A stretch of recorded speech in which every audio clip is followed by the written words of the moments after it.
just also excited that you're here, and I'm going to take the clicker here. We're just really excited too. Andrea did not talk about herself, but as you all know, and as you all in this room, we're dedicated to community journalism, to visual journalism. Andrea and I and our distinguished guests have all covered politics and community issues, and that's really what we want to focus on today, and we're going to get to your questions because I think that's what's really important as we talk about all this today. So I'm going to take my Katie Couric cue and put my glasses on because I've aged. So I really want to dive into Deep South today first, and what you have launched, and we just talked about this. You started thinking about the idea in 2013 and launched in 2016. You were at NBC at the time, and you can see just from the spread here all of these platforms. So I kind of want to run through for you all. I know you've done your homework and you know about Deep South Today, but Deep South Today covers Mississippi, Lafayette, Southern Louisiana, New Orleans with a Black-led nonprofit newsroom. And then you have an outlet dedicated to criminal justice.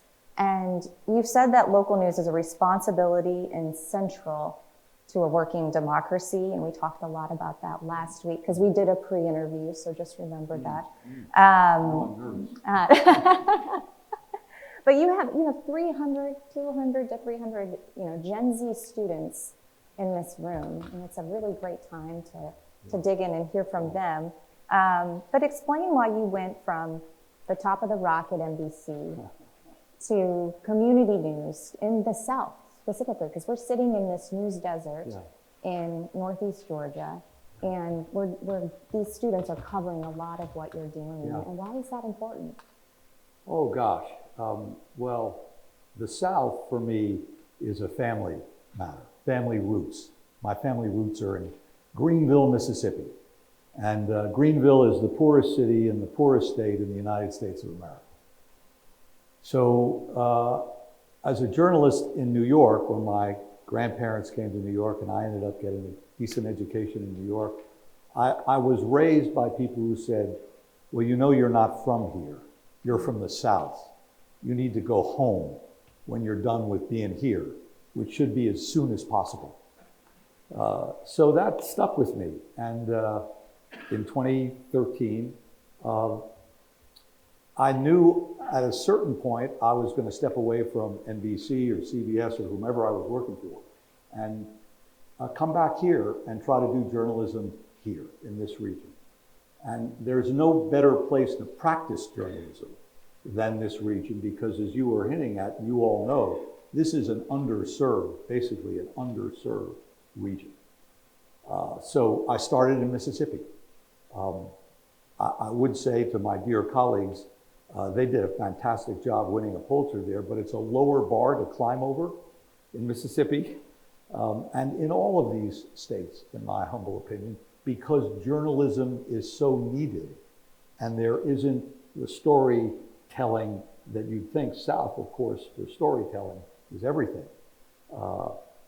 So we just got to work in Mississippi first as storytellers, as journalists. So journalists here really matter. Because we're in, you've heard this expression, news deserts.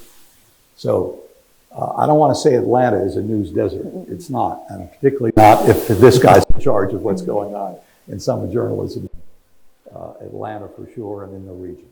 But if you're a nonprofit, I'm not competing. If anything, I'm begging, helping, working as closely as I can with Andrew and all the other players, but none more important than him in this region, but other players to cover for us the most important story. And this is really the focus of what Deep South Today is, and fortunately winning some awards doing it, is holding power to account.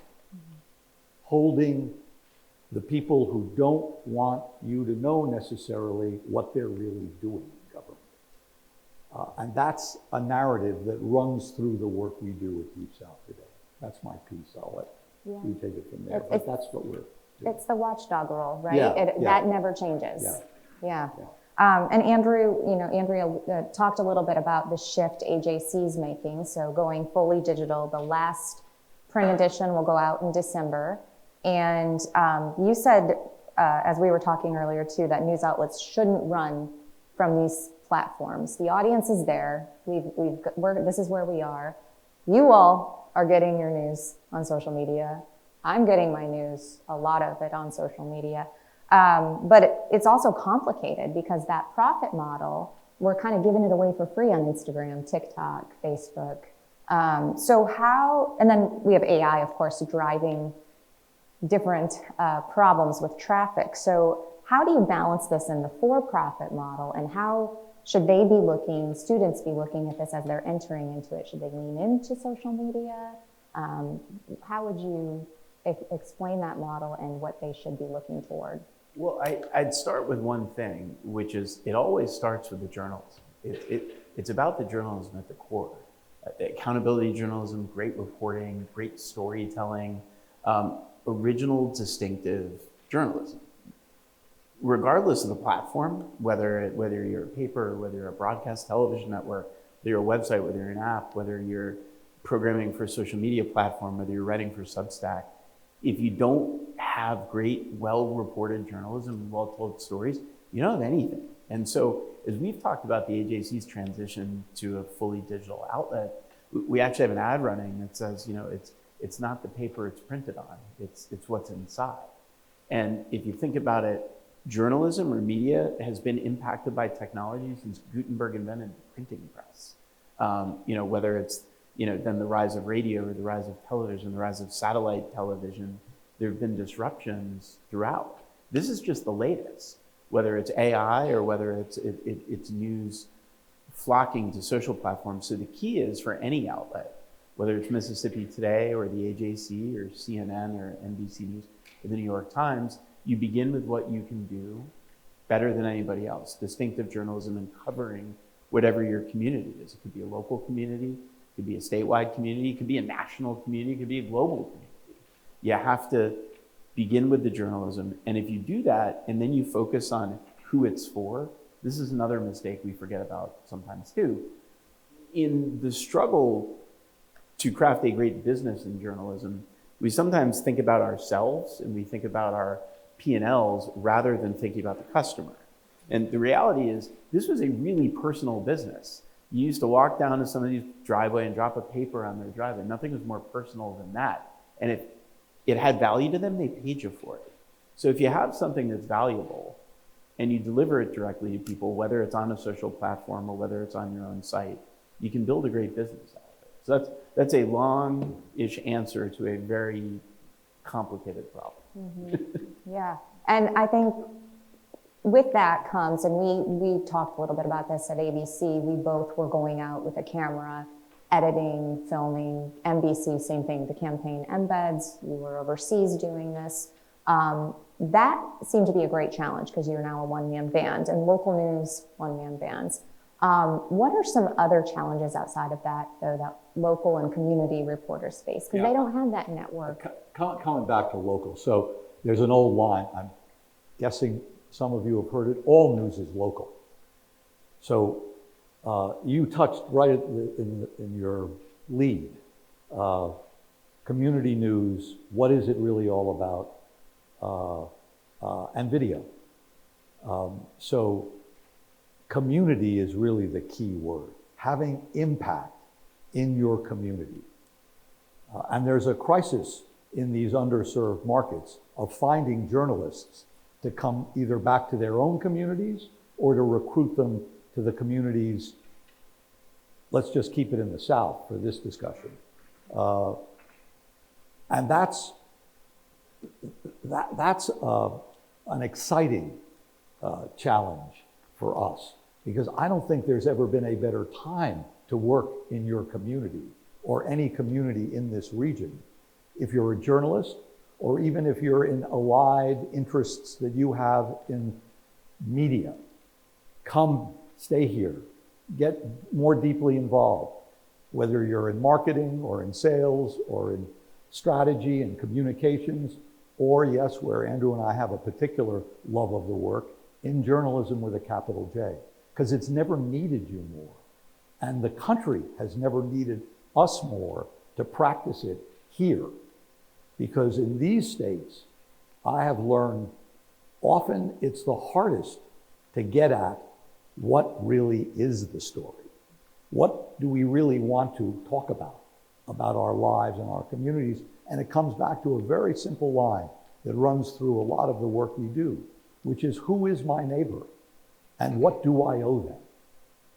How can we really talk to each other as a community and disagree with each other, whether it's about, the politics of the place, or whether it's about all the issues in healthcare and education that form your lives and your family's lives. And that's the work we do. It's that rooted. So I don't want it to be academically us detached from that piece of it. As I say, I don't think we would agree on this. Knowing you the way I do, there was really never a better time to be in any of this line of work in this part of the world.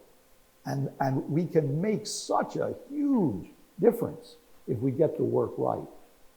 And we'll make tons of mistakes, but AJC going into digital now, I'm focused mostly on the video piece, but let Andrew talk first about digital. But we're a digital first news organization, period. I didn't have a great big newspaper that I had to pull that through a transition in the South. But in 2013, we were digital first. And nobody knew what the hell that was. And I go, what is digital? Where do I find you? Where? Online. Okay. What's your name?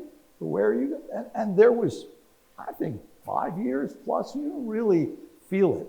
And then Jen's touched on it. The digital world has blown up.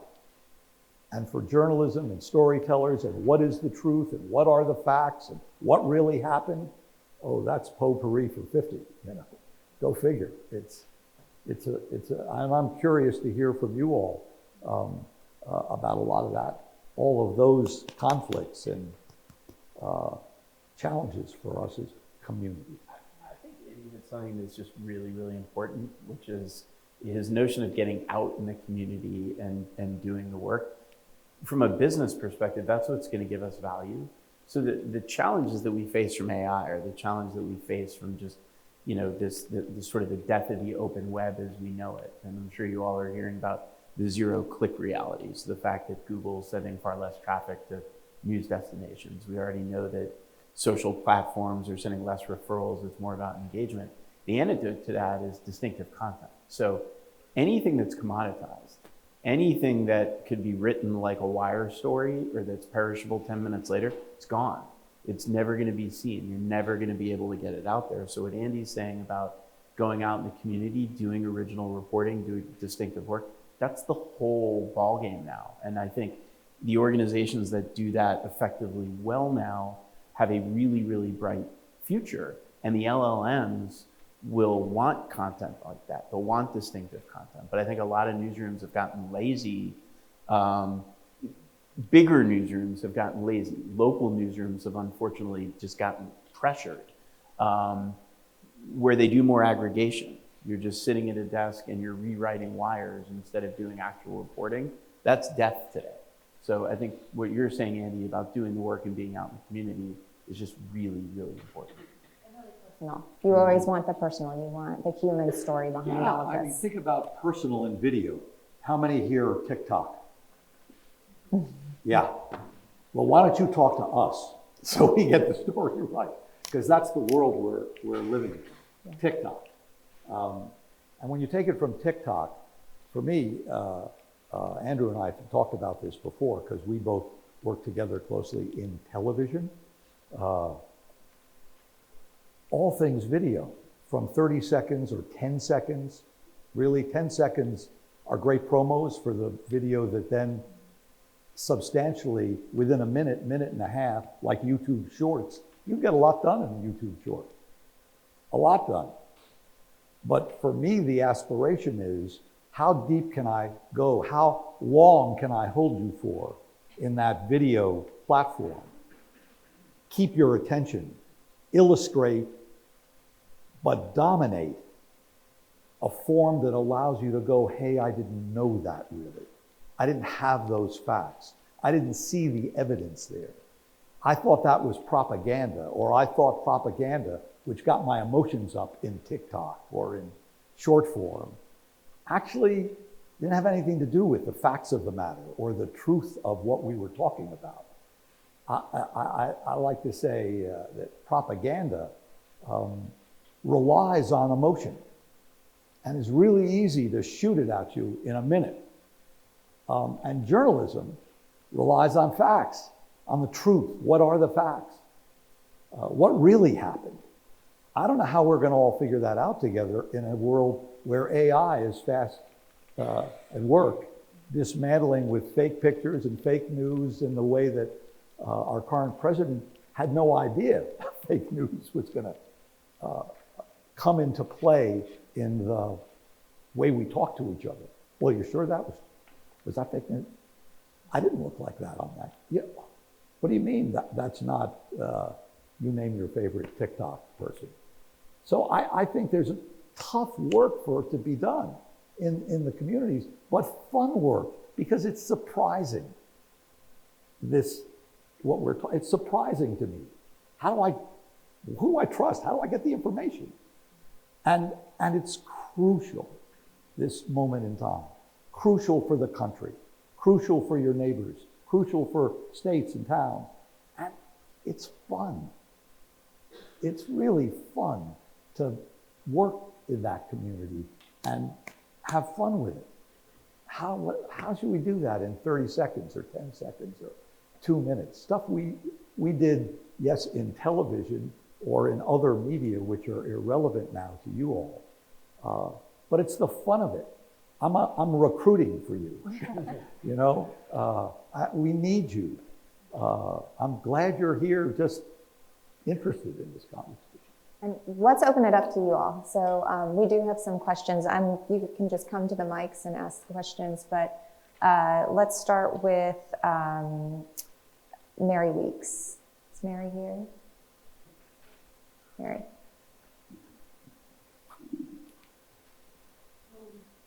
My first question is, what is the unique hopes or threats that AI presents to broadcast journalism specifically? Well, why don't you say local journalism? Either one. Well, Go ahead. look, I think AI presents both a threat and an opportunity. So again, whether it's broadcast, whether it's print, whether it's digital only, I think again the threat is really twofold. One is you can't trust what you see a lot of times anymore, and I think it's happening already. There was a movie out on Netflix recently with Steve Carell called The Mountainhead. I don't know if you guys saw that, about the tech billionaires, all hanging out in mountain while their tech companies are destroying the world. The reality is you're already starting to see fake images, and it's probably happened in all of your lives, that will cause you to really question, as Andy was saying, is this real or is this not real? And I think AI, the proliferation of it, the speed of it, and the ability for it to travel so quickly can cause real issues in terms of just fact checking and veracity. So I think any newsroom needs to be far more buttoned up in terms of their standards and practices, maybe than we've been in a long time. I think the other challenge that AI potentially poses, as I said, is that if content is just commoditized, if it's generic, and that's what your business is based on, you're not going to have much of a business. So I think you'll see a lot of newsrooms really struggle because they're struggling to create differentiated content. I see it as an opportunity, in the way that I said before. I think technology has changed journalism for the better over the course of many generations. And I think AI presents great opportunities for us to dig through vast sums of data, to help us as an investigative reporting tool, to help us power a lot of our journalism. So I see it as both risk and opportunity. You're welcome. I think I just add one thing in the AI equation that is worrisome to me is the ease of use with what we would just basically say is misinformation or disinformation. Your call. It's so easy to do, and now all of us have the tools to do it ourselves. It's not like, oh, well, there's some AI geniuses over in the corridor back here who know how to do this. We'll all know how to do it. And so once we all have that responsibility, or we see it being used irresponsibly, what do we do about that? And we're in the front lines of that. This line of work or this interest that I hope all of you have in this just broadly based area, what are we going to do? And it's you guys that are really going to do it, going to make the difference. And so we got to get into a big conversation about the results. We're results oriented. So I kind of want to know, did we fix it today in any way? How do we get at it? And I'm worried about that. We have another question from Hudson Everett. Come on down, Hudson.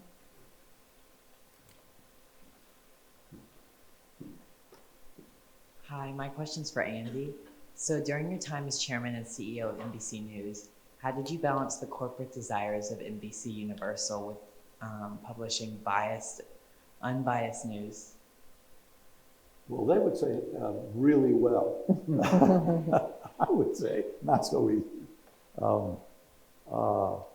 Because that's such a good question. There's a tension that your question illuminates between corporate and what we were doing. And if we're really doing our job and you've got a great corporation that you're doing it for, there's no problem. They want more of it. Sometimes that's not the case. And it always really comes down to people. It's who your boss is. It's not often the big corporation. Usually when you get, particularly in broadcast, you get up the ladder a little bit, and you know their names, and they know yours. And there is a struggle over it at times. And bias is always a concern. And great news organizations are either accused of being too conservative or too liberal. And you fight through that. And we live in a world also which is more pronounced in terms of, no, we are liberal. This is our view, and we want you to believe it's the right view, the only view, and the same way with conservative thought. And therein lies another tale. We've never, I don't think, in my lifetime, I've ever seen it more banging around, again, well, you're woke, or you're Democrat, or you're a Republican, or you're a lib, or you're a this, or you're a that. Or you live in New York, or you live in LA. So, how could you possibly know? Or we're all urban, rural. The part of the puzzle that makes me the saddest is those folks who don't have the advantage for getting a public education even, or the public education that's available to them is not what we're enjoying here. So the real dividing line for me that's the toughest in this region is equal and unequal, is income inequality, put it that way. And that's, again, thank you, Jen, that's where the community, that's where it starts back again. Yeah. You got to pull those roots up, and you got to say to your neighbor, is this right? Mm-hmm. Are we doing the right thing? We better go to the school board tonight. We better go to the city council. I hope there's some reporter going to the courthouse, because somebody's going to file a lawsuit. And if we're in the courthouse when that lawsuit is filed, we're going to know something. And we look around like good investigative reporters do and go, what's that person doing here? Mm-hmm. And then you go ask them, and you learn something. You get some storytelling that you can then publish.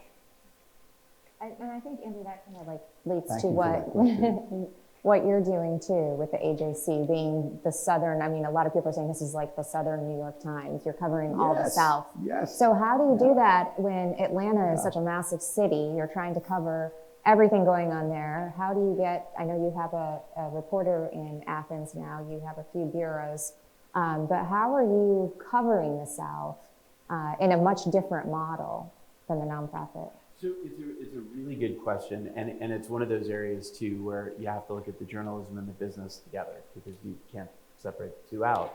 So when I first got here, what attracted me to this job in particular was we had a great institution. We had, the name of the AJC's resonated throughout the South for 157 years. It means something. Great tradition of journalism. Second, we're in one of the most dynamic cities in the country. Atlanta and Georgia in particular has been the center of the political universe for the last 3 cycles and will be for at least the next 3. Politics in Atlanta and Georgia are really important. We have, I hear, a great college football team up the road in Athens that I think, yeah, I thought I would get a little bit of applause there.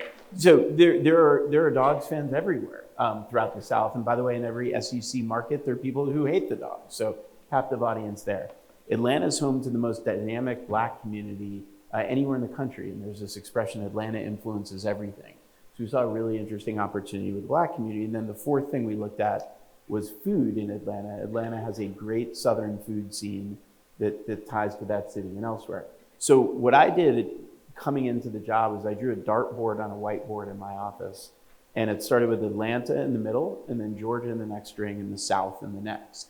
And I said, if we can be great at certain things that have resonance throughout this region, we can be not just a local newspaper in Atlanta, because by the way, we don't just have to drive up to people's houses, throw papers in their driveways. The power of digital is you can reach everybody everywhere, but you can't do everything. So we had to make changes and choices. So we decided, again, in our dartboard, if we did politics really well, we could pick up subscribers elsewhere. That was an area of focus. We launched a new product called UATL, Unapologetically Atlanta. It's a standalone product, kind of like the New York Times has cooking and games. UATL is that to us. And we're picking up subscribers now, not just in Atlanta and elsewhere in the state, but Charlotte and Memphis and Baltimore and other really dynamic Black communities elsewhere in the country. When it came to our hard news coverage, we looked at issues that mattered the most, and we used to try to be everywhere. So for example, with education, we felt like we had to go to every school board meeting in every district everywhere around the state. It's just not viable for us.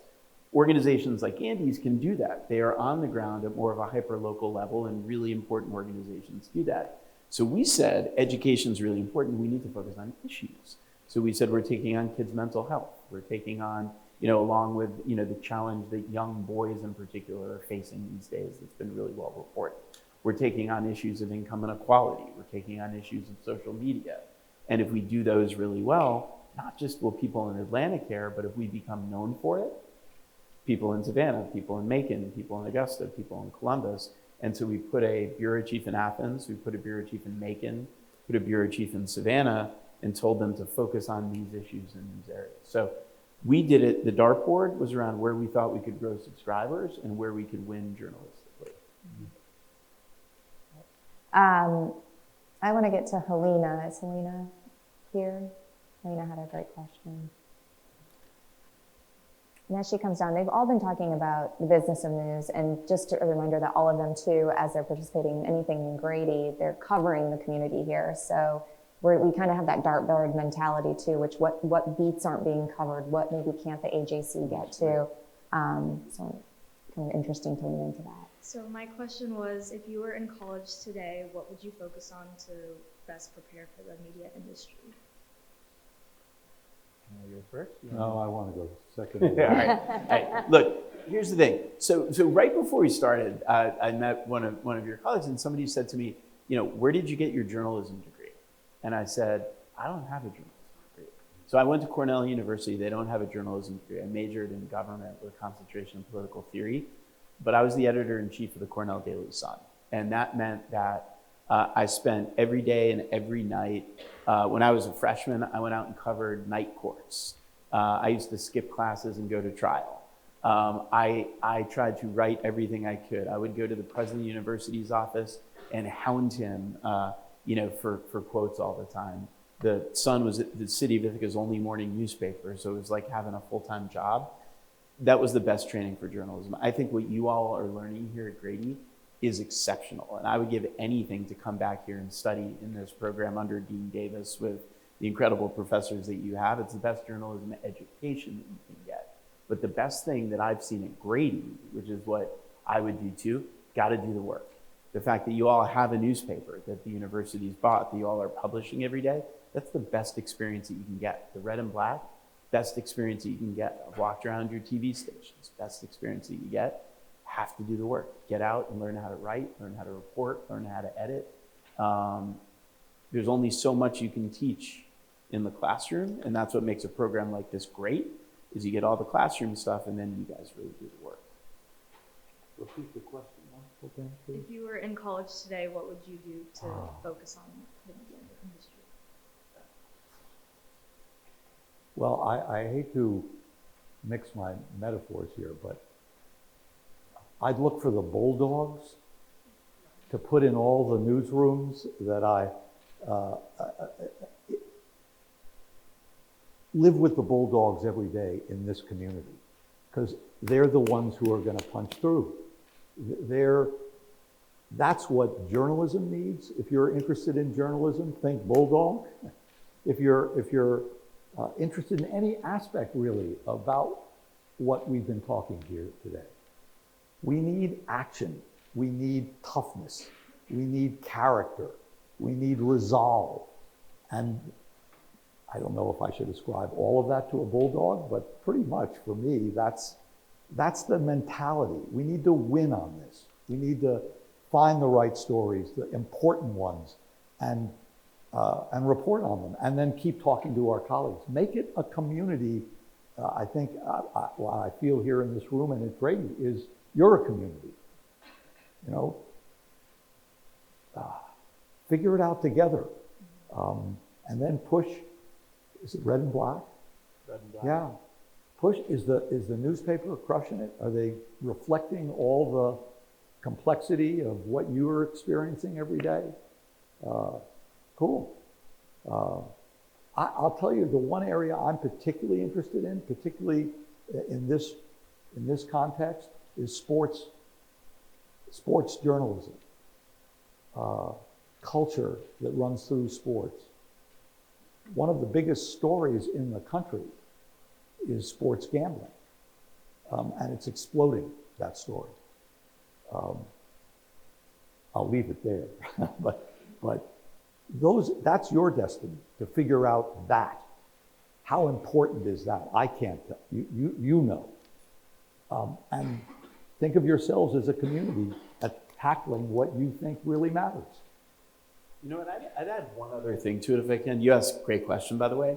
So something I never had to think about when I was in college and I started out in journalism is make sure you understand the business. And the business is changing wildly and rapidly every day. But the importance of technology, the importance of product development, the importance of marketing, the importance of knowing customers. And yes, by the way, the people who read us and consume us and watch us, they are customers. And I had the good fortune actually earlier in my career when I worked for Andy. Andy had run businesses. Andy's a journalist who was one of those few journalists that went and learned how to run a business. And Andy taught me how to run a business. And what I learned under Andy enabled me to go and do great journalism, but run businesses at CNN. And I never had to think about that. I just had to go out and report. You all need to really, even if you want to be a reporter and editor, you have to have an understanding of the business. And think, because this is how Andrew and I met. I appreciate what he's saying about our relationship. It was based on video. It was the business really of video. So figure that out. Because you can't, that's the pathway. If you just, or at least just start there, wherever it takes you. It's all about the video.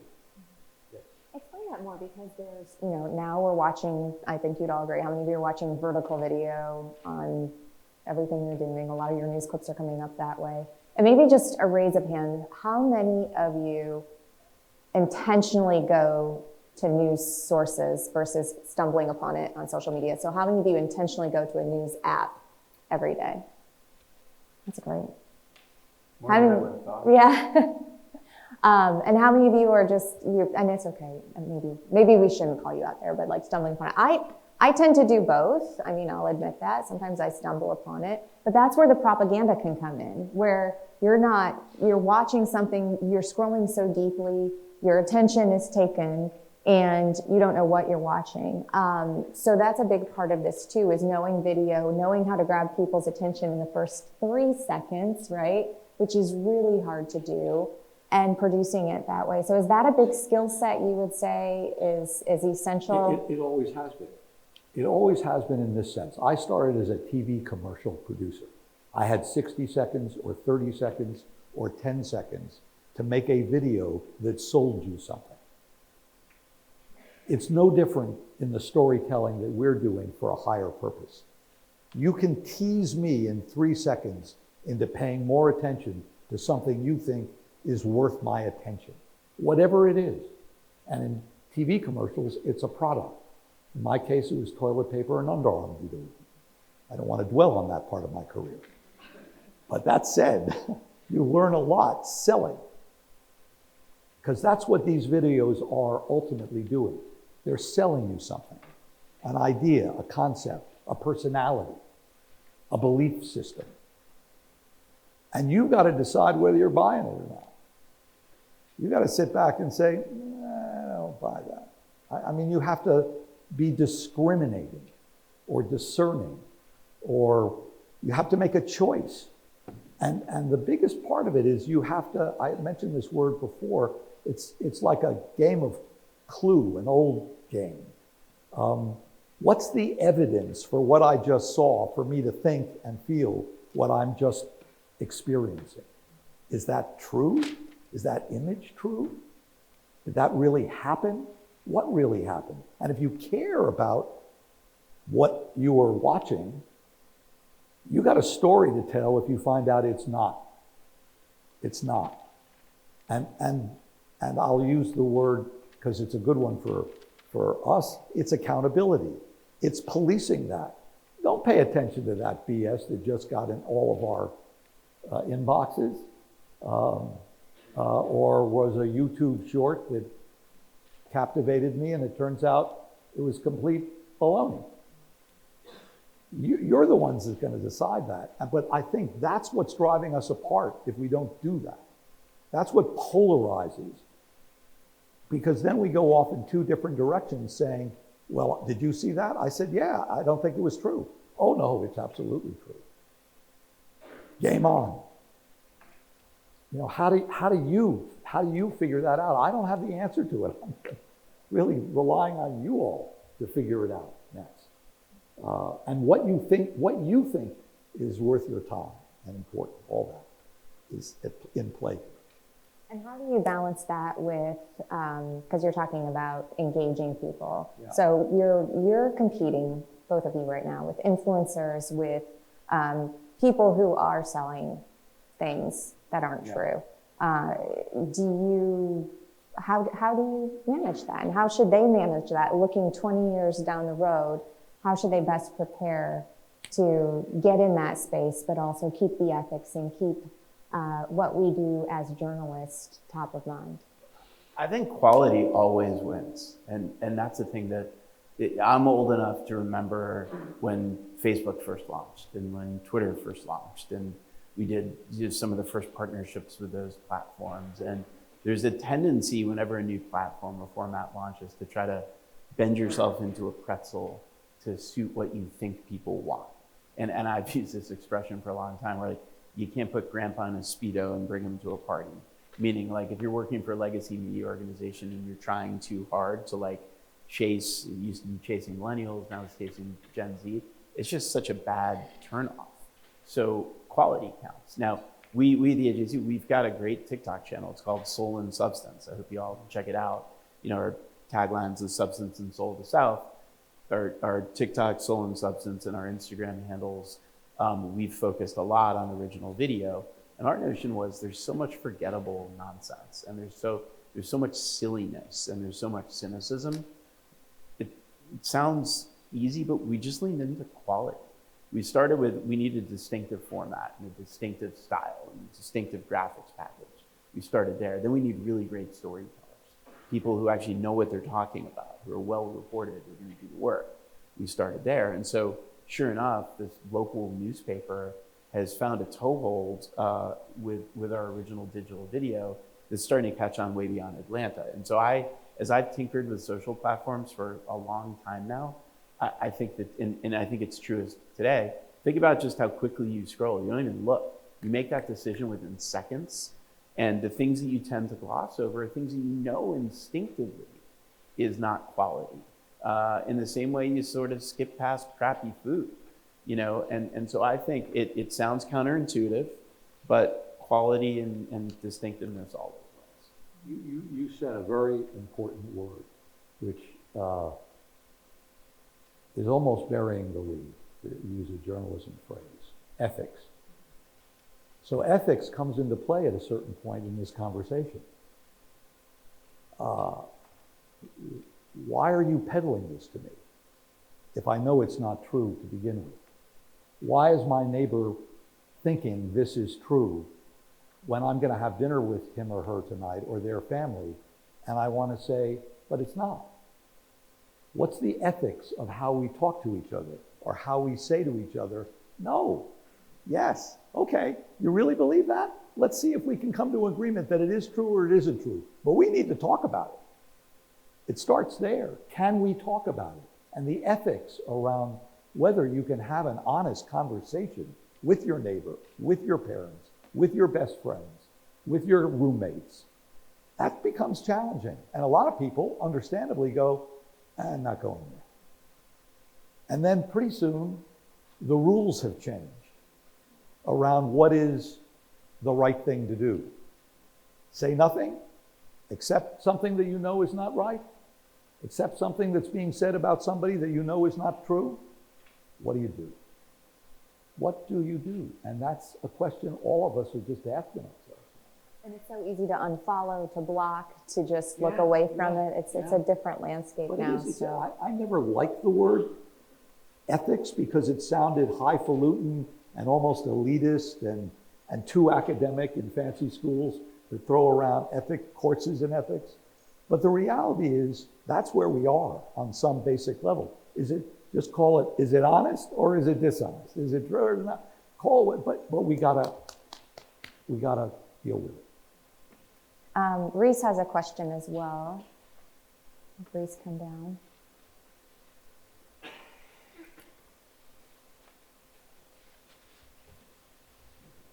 Hello. So my question was, with the shift to fully digital news, how is the AJC still going to be accessible for elderly readers who are not as online as like younger Gen Z readers are?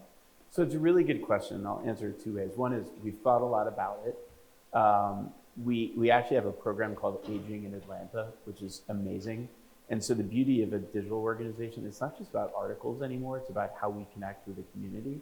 So one is through our journalism, the second is through events. So we just had one of our aging events where it was probably 400 elderly people and caregivers and medical professionals coming in, and we're dispensing information, and there are panels and there are events and there's information. So one is there are lots of different ways we connect in their lives. Two, look, I think it is really important. What I have found in dealing with my own parents and dealing with other people I know who are, of a generation or two above mine, is the best thing we can do is actually help engage them. While old habits are hard, die pretty hard, giving people technology and teaching them new tricks helps keep them young. So we're actually offering all of our print subscribers, we're sending every single print subscriber who's been with us for 20 years or longer an iPad with the AJC app downloaded.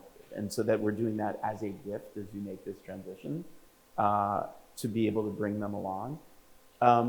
So we're doing that. The other thing I'll say, and this is the harsher version of this, because I've heard from a number of elderly people who I write back and forth with, and they're great exchanges. And we talk about how much they've loved the paper over the last 40 years, and it's a habit of theirs. By the way, it's a habit of mine too. I love newspapers.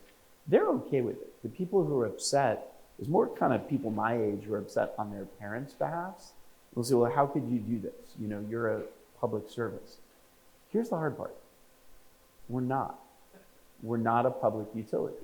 There are amazing organizations. Mississippi Today is a nonprofit, and there are other organizations that are committed to doing that. We're for profit, And now we're not for-profit trying to generate money to tuck cash in our pockets. We're for-profit because we want to continue to make money to invest in journalism and to grow a great journalism organization. And I think over the last 20 years, really since the internet came around and news organizations made bad decisions about not charging for content. We used to charge for content all the time. Again, put a quarter in a box, take a newspaper, send in a check and get your subscription. We opted not to do that. And so there became this perception that news is free. And so we are taking strides to bring the elderly people along, but also it's like we're not a public service. How do you deal with this in terms of community?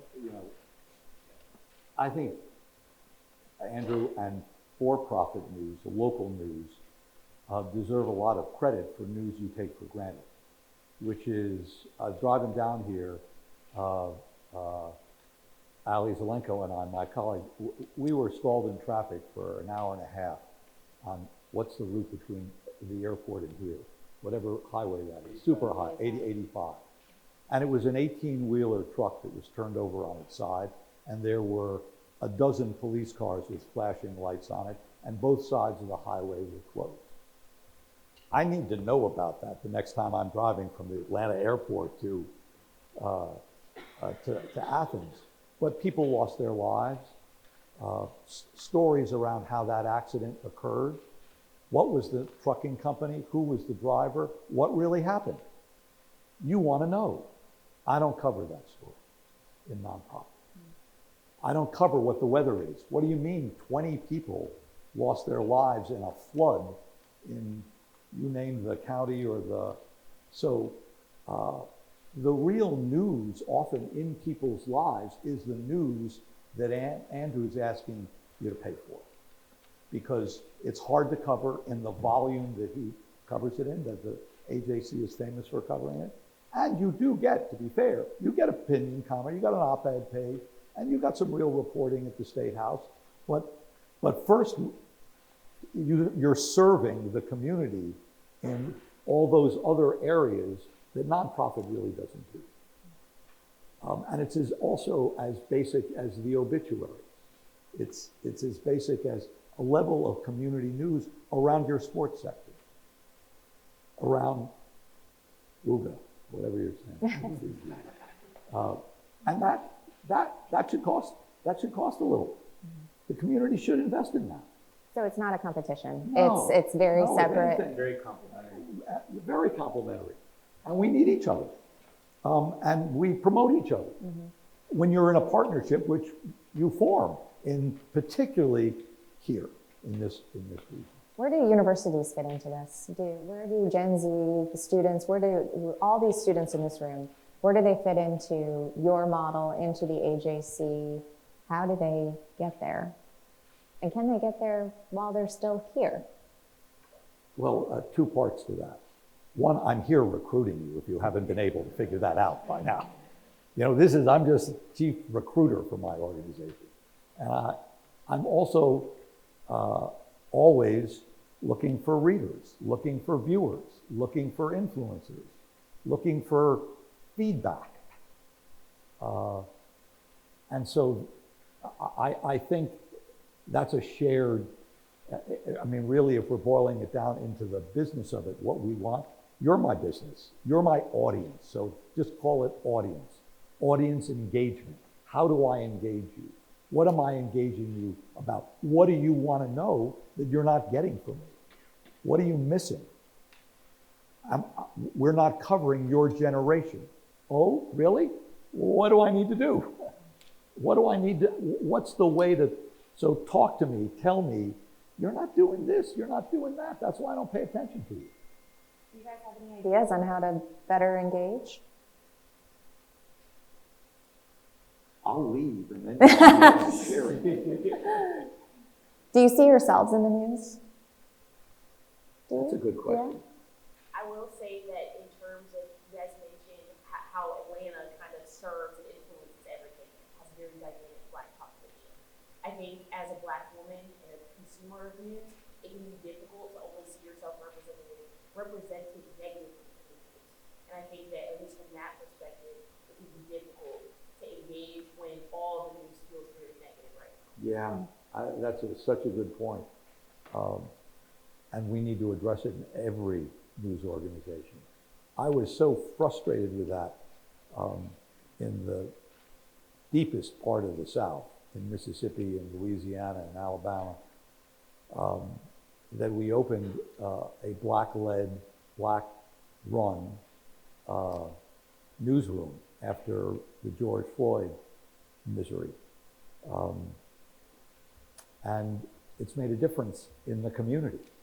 And I'm looking to do more of that as I open newsrooms now in Arkansas and Tennessee and Alabama.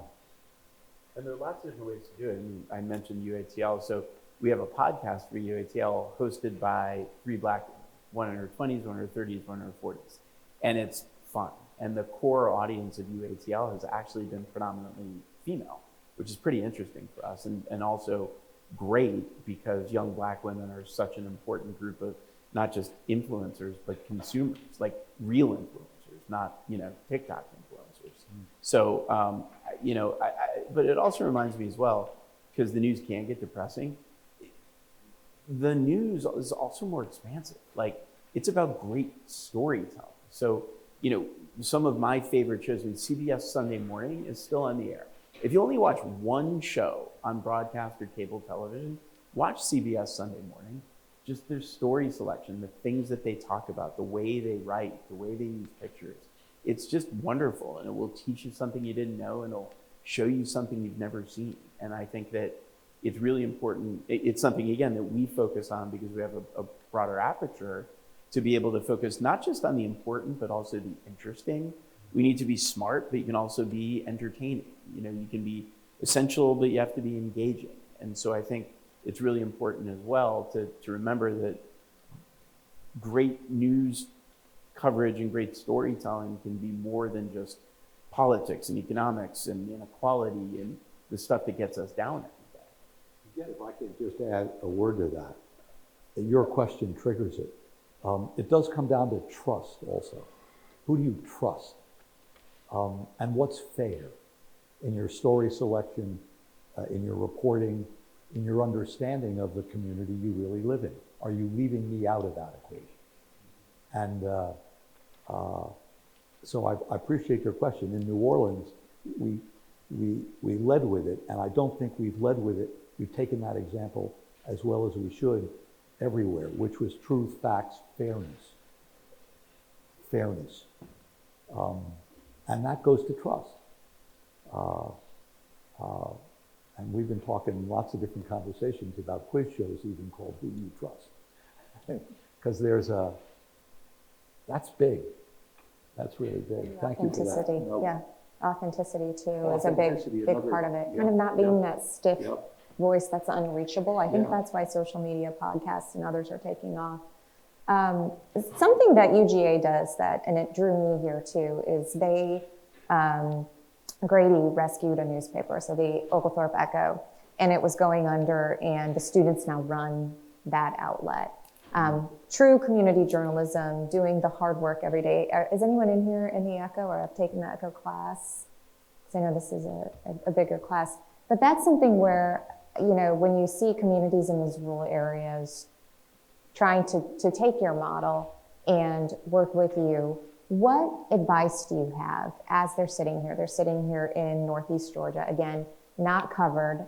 We have 5 counties that News Source, our news outlet, news broadcast, covers a lot of that. But when I went to the polls last Tuesday, I saw only a News Source reporter. And I'm sure the Oconee Enterprise was there, but it wasn't going to come out for a few more days. So when I went to see the election results, we're really relying on UGA. We're relying on these students. And there's more than 1,300 universities sitting in these news deserts. So what are the opportunities for engaging Gen Z exactly like this, having them, training them, just as you're doing in a lot of your newsrooms, and bringing them up to understand the value of community and doing it in their own stomping grounds?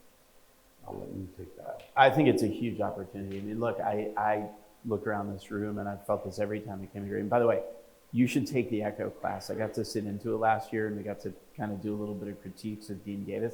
It's amazing. so you should take it. I see stringers everywhere. I look right now. We need reporting on the ground.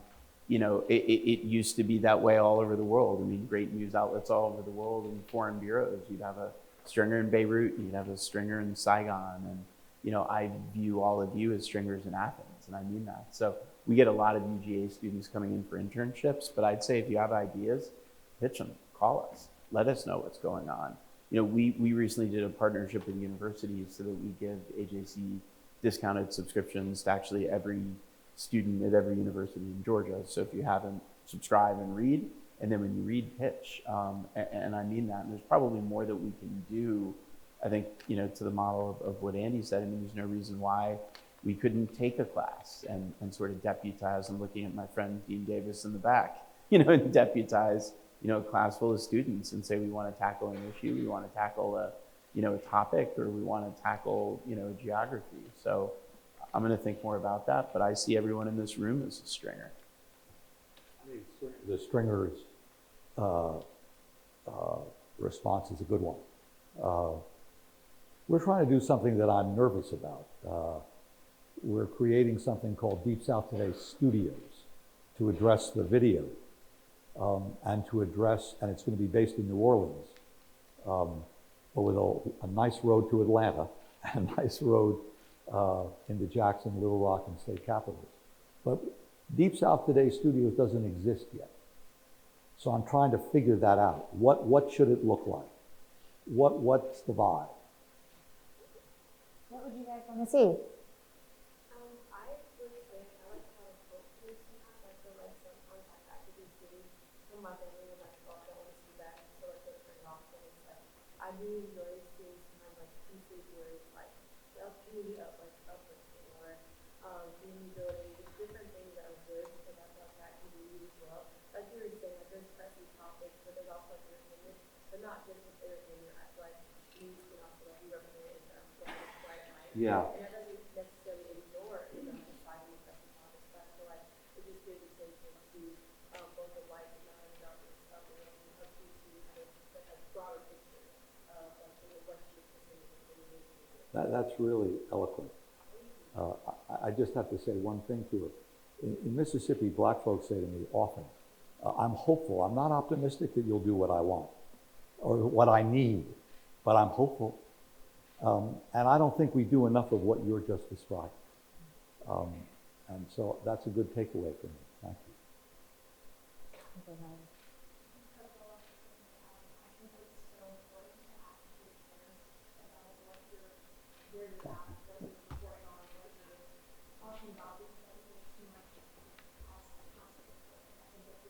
Yeah. Are there to do the job versus actually caring about the community?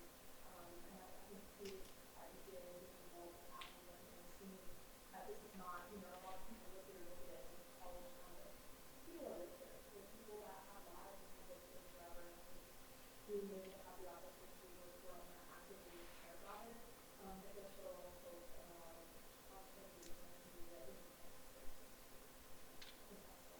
Does it make you grow as well? I mean, does it make you feel like I'm a part of this community and I know my community and you're invested? I think that, I mean, it's hard, not only being a student, but being just a person, human being, to not to focus on other people's lives other than your own. And I think that being here has allowed me to understand that I need to be better as a person of understanding outside of my perspective, understanding people outside of my life and what other people experience. And I think being a journalist, being a student there, being in classes, being involved in friends, being involved with opportunities that give you the chance to understand and people is rare.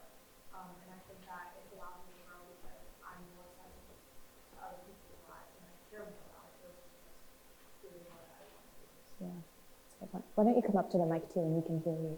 Come on up. And behind you, go ahead. We'll have you all just any more. I also had a question. So recently I'm also at Red and Black with Jessica. So something I've noticed in the way that we kind of hear what's happening, at least on like a bigger scale or locally, is that videos are published by like people. before news organizations are. Like, for example, Charlie Kirk dying in Utah, or the man dressed up as a Nazi in front of Cutters here on Halloween. So I was just wondering what you guys think, like, how is news changing with the speed with which real people are communicating digitally? It's a great note. And, I think the power of social media has enabled that over the course of the last 10, 15 years. And now the ubiquity of video has just amplified it, by orders of magnitude. And I think there are two things. One is I think for a while now I've thought newsrooms ought to be able to harness great citizen journalism and user-generated content, but it requires professionalism, and it requires a little bit of a sorting process to make sure it's verified. CNN used to have something that, before my day, they should have kept, called iReport, which was just that. You could sort of send a video in. So I think traditional news organizations can do more of that. But I think now, the opportunities that a lot of you all have, you can be a journalist, you can have your own platform. So if you can tell stories yourself, you can do the work yourself, you can have a Substack, you can have a really powerful channel, you can build something. A guy who used to work with Andy and me at Bloomberg, named Moshe Inoue, has an Instagram channel called Mo News. And so he's done it just as an individual contributor. So one is, I think it's something, again, the journalism's got to be great and the storytelling's got to be great, but there's no barrier. So you all can pursue that as individuals.